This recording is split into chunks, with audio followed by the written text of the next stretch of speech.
Hi everybody, Big Daddy G. I made a video yesterday, recorded a video and I sent it up to Rumble. That's 22 hours ago, still processing. So let's see if we can do this live. You know, when you get married, you raise a family, you end up wearing a lot of hats. Carpenter, electrician, cook, mechanic, plumbing. And all these jobs I do pretty well. The one I hate the most is plumbing.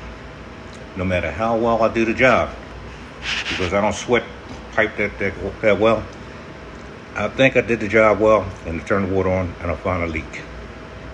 Well, that's the way I look at Roe v. Wade. You know, there's always a leak.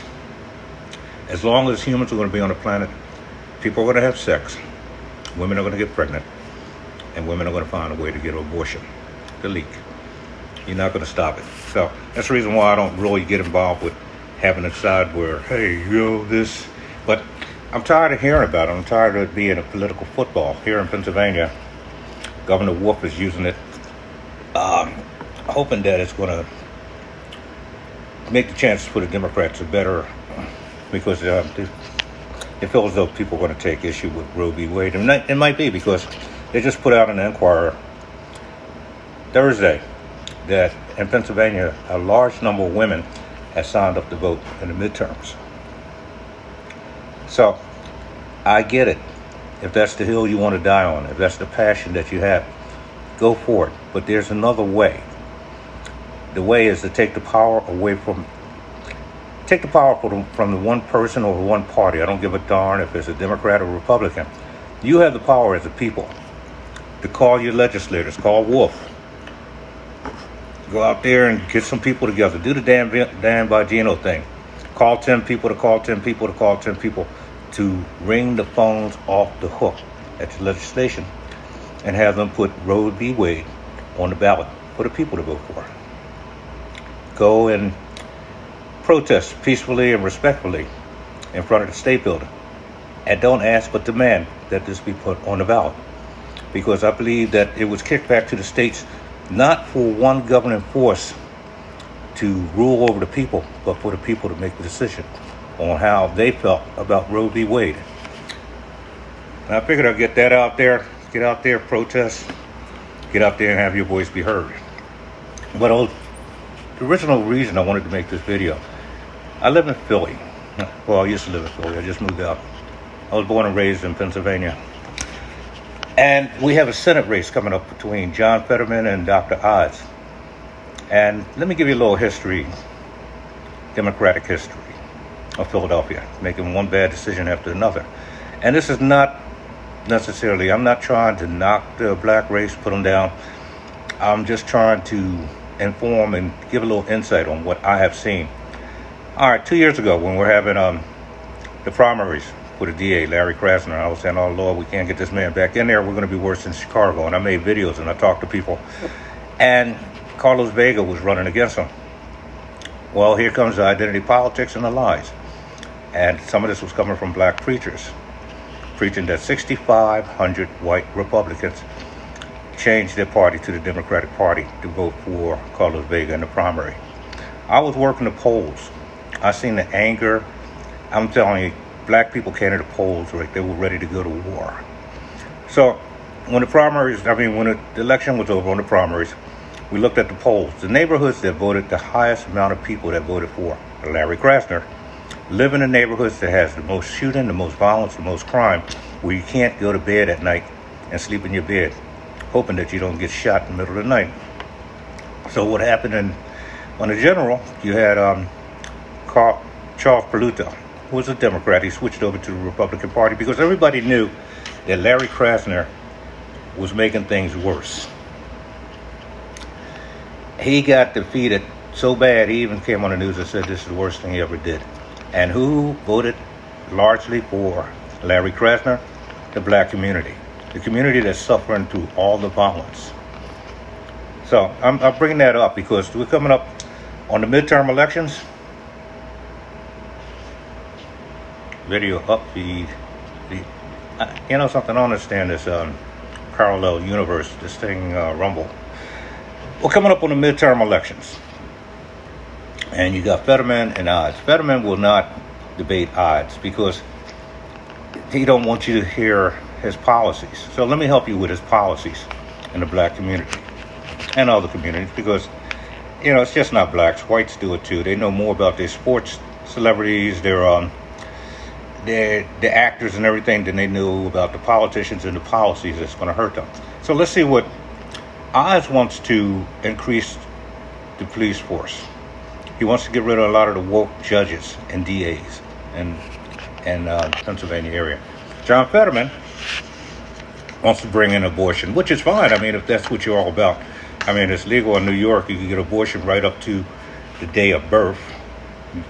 You deliver the baby and leave it on the table and let it die. That's what I'm hearing that happens.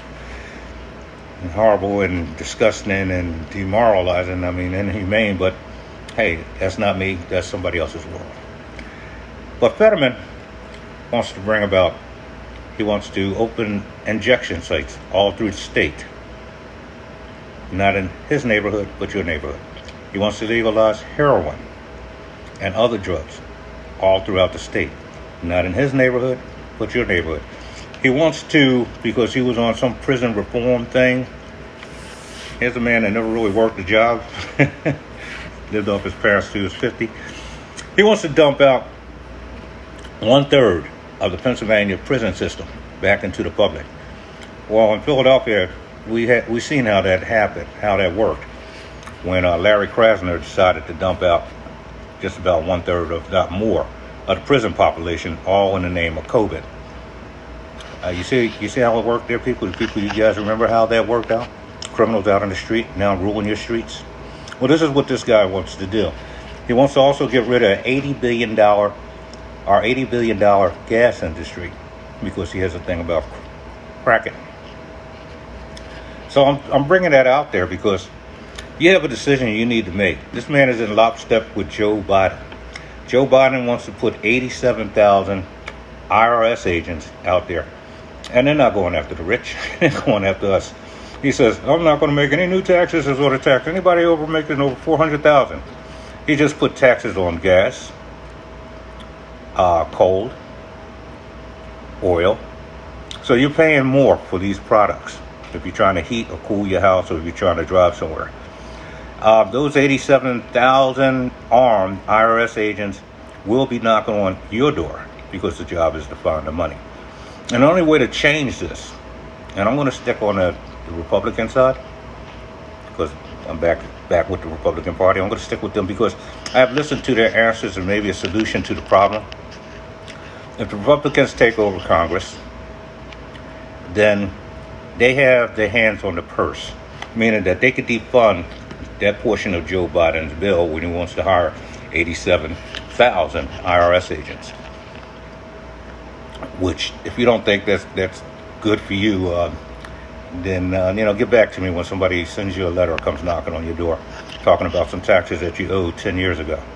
So I just figured I'd make this video and try to get it out there, and tell the women and men that's passionate about Roe v. Wade, get in touch with your state legislators and have them put it on the ballot. To the black voters, I don't want you to feel as though I was getting on you, but statistically, historically, the black race have voted 90% for the Democratic Party. In Philadelphia, I've seen it over and over again, where just because a person has a D in front of their name and they run and they get voted in, and we have lived under some of the worst policies under Democrats. I think maybe this time, if you care about your future, your kids' future, your safety, you might want to think a little bit different, do a little bit of research. Because understand, the decision that you make in November not only affects you and your loved ones, but it affects me and mine. And that's the reason why I'm speaking out and making this video. Now, I hope this video goes up because, like I said, I recorded pretty much the same thing yesterday and uploaded up to Rumble. And here it is 22 hours later. It's still processing.